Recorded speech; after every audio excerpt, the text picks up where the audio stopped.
皆さんこんにちは。地図旅のお時間です。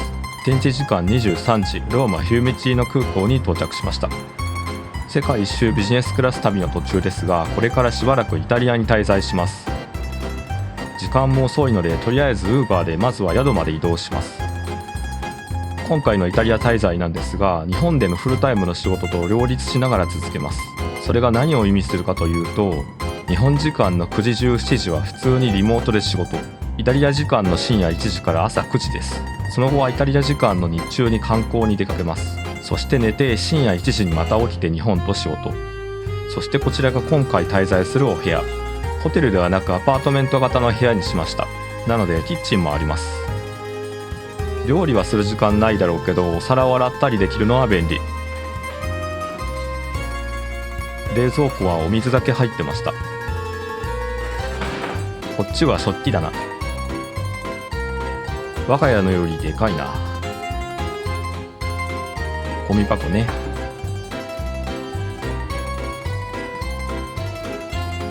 こっちがベッドルーム。これ以外の寝具は棚にしまってありました。ここがこれからお世話になるローマオフィス。洗面所。タオルはテディをお願いして変えてもらえるみたい。シャワーのみですね。アメニティは石鹸類はちゃんとあるけど、それ以外はないみたい。シャンプーも自分に合うかはちょっと気になるね。今回泊まるのはソンダーというブランドが展開するアパートメントホテル。アパートなので立地も街中ど真ん中で、歩いてバチカンやトルビの泉なんかに行けます。1泊で7万円っていう料金もありがたい。近隣のマリオットホテルだと3泊で15万円くらいでした。でも実はこのソンダーは2025年11月11日に突如債務不履行でクローズしてしまったんです。滞在したのが10月28から31だったので結構危なかった。普通の民泊よりいいからまた使おうと思ってたのに残念です。ともあれこれから4日間ここでお世話になります。とりあえず初日の時差勤務を終えて、これから朝ごはん。さすがに丸1日の飛行機移動からの仕事で疲れてるので簡単に済ませます。近所にスーパーがあるので必要なものの買い出しも兼ねて向かっています。やっぱりローマは歩いてるだけでも街並みがこれだから楽しいよね。ただの散歩が観光になる街。買い物から帰ってきました。とりあえずご飯としてサラダとパスタ。部屋に電子レンジもあるからこういうの手軽に買えて便利。食費も時間も節約できる。あとシャンプー類も買ってきました。さっき備え付けのシャンプーを使ったら髪がゴワゴワになってしまった。海外のごついビルトイン電子レンジ。それじゃあサッカーでも見ながらご飯にしますか。ソファーもあって自分の家みたいにくつろげそう。いただきます。腹ごしらえしたら観光に出かけます。これは近所の教会。建物がどれも趣があって統一感があっていいね。とりあえずまずは心広場に向かっています。有名な双子教会。広場から放射線状に伸びる道の間に立っています。中は厳かでひんやりした空間で観光客も入ることができます。大学生の時に初めて来て以来、ローマに来たら必ず足を運ぶ場所の一つです。このロサーティっていうお店も以前入りましたけど、料理も美味しくておすすめ。お店の雰囲気も適度にカジュアル。広場の中央にはオベリスクがあって、周りを囲むように噴水があります。これはライオンの噴水。広場の北側には心門。かつてここに城壁がありました。この先にトラムの駅があって、我々ロマニスタはそれに乗ってスタジアムまでサッカーを見に行きます。試合でいいことがあるとこの広場で集まって二次会が起きたりすることも。あそこの丘から辺り一帯を眺めることもできます。やっぱりいいですね。ローマの街中には大道芸人もよくいます。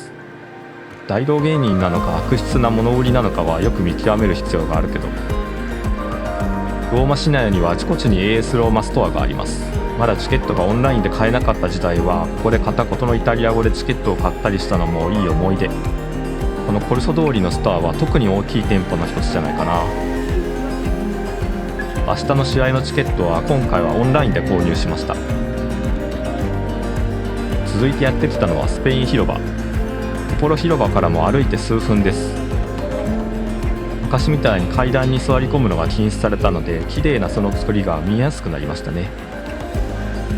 スペイン広場といえばスリや置き引きのイメージですが、今は警官もたくさんいて昔ほどの緊張感はありません。もちろん油断は禁物ですけどね。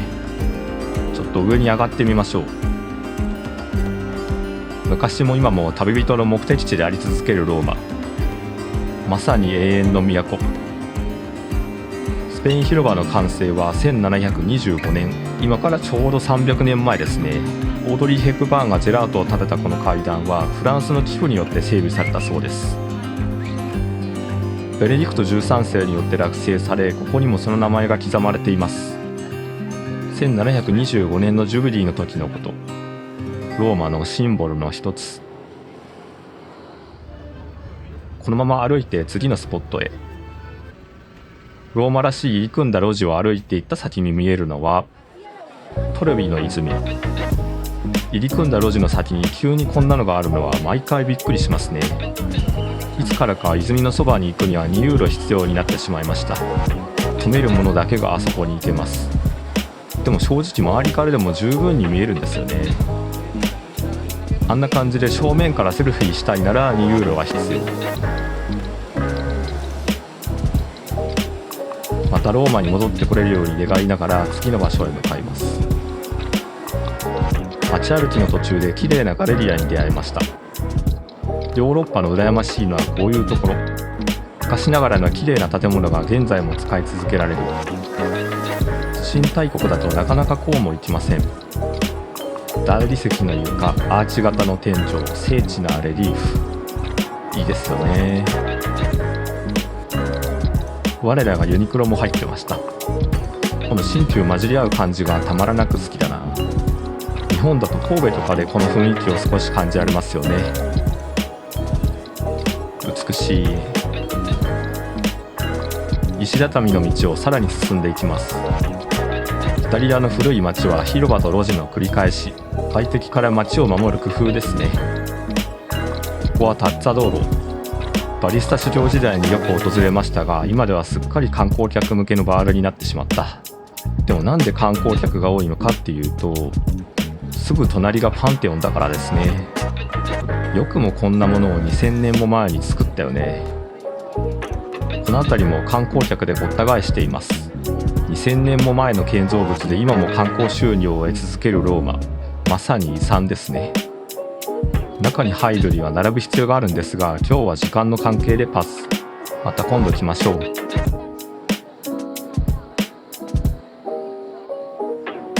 ぐるっと中心部を散歩してきていますが、次に向かうのはこちら。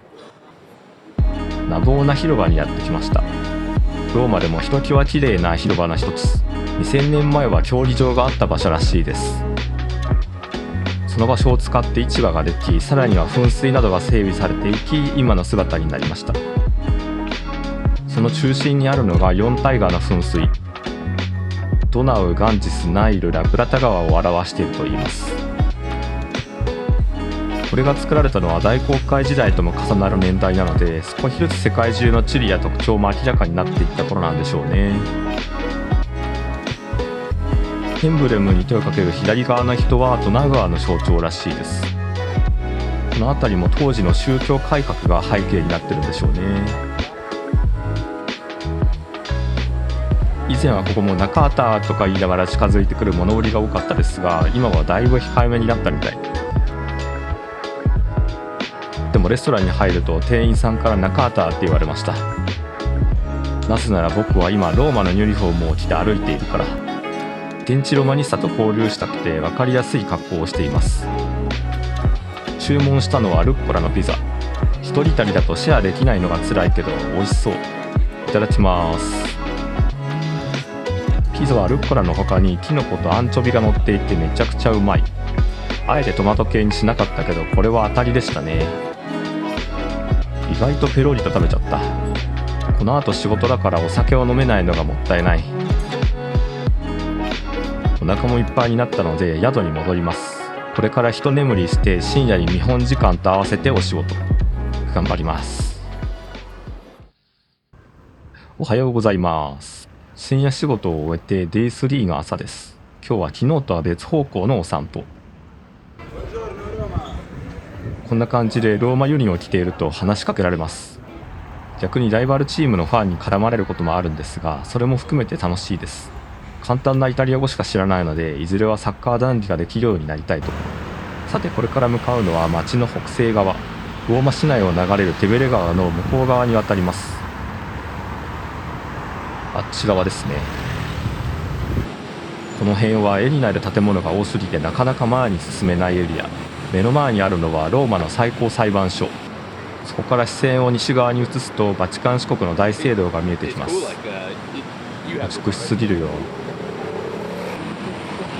そういうわけでこの辺をカメラを持って散歩してると時間がどんどん溶けていきます。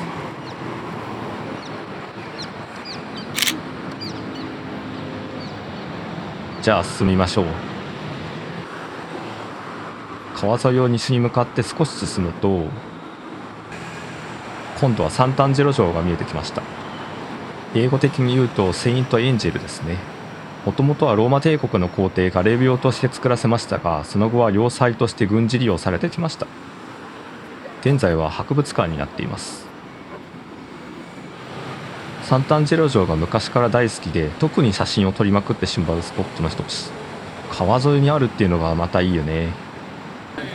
サンタンジェロ城に向かう橋もまたすごくて、両脇に天使像が立っています。10体いる天使たちはそれぞれキリストの聖遺物を手にしています。昔は川に架かる橋はこれしかなかったそうで、バチカン市国に向かう巡礼者はこれを眺めながら渡っていったんですね。地元の子供たちがスケッチしています。題材としてはこの上ない場所ですね。今日は青空も見えるし写生会日和だ。近づくと美しさに加えて要塞としての物々しさも見えてきます。この穴なんかも攻撃するためのものだったんでしょうかね。ちなみにサンタンジェロ城は700メートル離れたサンピエトロ大聖堂と秘密の通路でつながっているといいます。サンピエトロ大聖堂は結構遠いんですが、よくそんな通路を整備しましたよね。その通路は実際にかつてのローマ教皇が略奪から逃れるために使われたこともあったそうです。今回は平和に地上を歩いてバチカンに向かいましょう。サンピエトロ大聖堂は今から400年前に再建されたカトリックの総本山。でもその再建には100年以上もの時間が必要だったそうです。その後は今でも世界中から多くの人が巡礼や観光でやってくる場所になりました。周囲の建物も整然と揃っていてかっこいいね。ただの信号待ちの景色とは思えない。ここはまだイタリア。あの先の弧を描くアーケードのあたりからがバチカン市国です。外にいるポリティアたちはイタリア語を話しますが、教皇の身辺警護はスイス衛兵が担当するらしいです。ラテン語を書き複数言語が飛び交う国際的な場所。敬虔なカトリックからすると本当に重要な場所で大切な瞬間なんでしょうね。八百万の神の民としてはあまりお邪魔しないようにしておきます。ちなみに現ローマ教皇レオ14世は大の AS ローマファンらしいので、僕はそんなところにつながりを感じています。それでは宿に戻ります。ちょっと重たい仕事があって片付けないといけません。まあそれでも旅をしながら日本の仕事ができているのでありがたい環境です。体力が続くなら時差勤務プラス旅行は全然ありだなと思いました。帰り道に狼像を見つけました。狼に育てられたロムルスとレムスがこのローマを作ったとされています。このシンボルは街中の至るところで目にすることができます。またテベレ川に沿って帰ります。ちょっとだけ寄り道していきましょう。ここはサンタンジェロ城の横の公園みたいなスペース。ここを奥に進んでいくとサンタンジェロ城とバチカンをつなぐ例の通路を見ることができます。あの壁に通路が作ってあって、今は観光客が通れるツアーもあったんじゃないかな。お城の方もあんな上まで登って見学できるんですね。また今度行ってみようと思います。AS ローマのファンである以上、ローマはこれからも何度も来るので、観光も焦らなくていいのが気が楽ですね。一生かけてちょっとずつローマを知っていこうと思います。川沿いでは何やら露店も出ていました。お土産系かな。ロマニスタの落書きもありました。褒められたもんじゃないけど見つけると嬉しい。最高裁判所のところまで戻ってきました。細部までこだわった装飾ですね。それゆえにできた当初は醜い宮殿だと皮肉も言われていたそう。僕の夢の一つはテブレ川沿いの朝ランだったりしますが、早起きできず未だに実現できたことはありません。いつもローマで感心するのがこの見事な縦列駐車。東京も土地が狭いと思ってるけど、これを見るとローマはより過酷だ。ローマに移住するには駐車テクニックを磨かないといけないね。さて、宿に戻ったらお仕事なんですが、労働時間よりも深夜に仕事しなきゃいけないっていうのが結構来るものがあります。でも頑張っていきましょう。おはようございます。デイ4の朝、近くのカフェで朝ごはんを食べています。こちらはカプチーノ、あとパニーニを食べています。今回は毎朝このカフェに来ていました。今日はこれからミラノに移動なので、これで食べ納め。いつもはクロワッサンを食べてたけど、今日はルッコラとプロシュートのパニーニにしてみました。せっかく店員さんに顔を覚えてもらったのに残念。でもそれもまた旅ですね。宿はこんな感じの立地でした。本当に普通のアパートみたいな入り口。こちらです。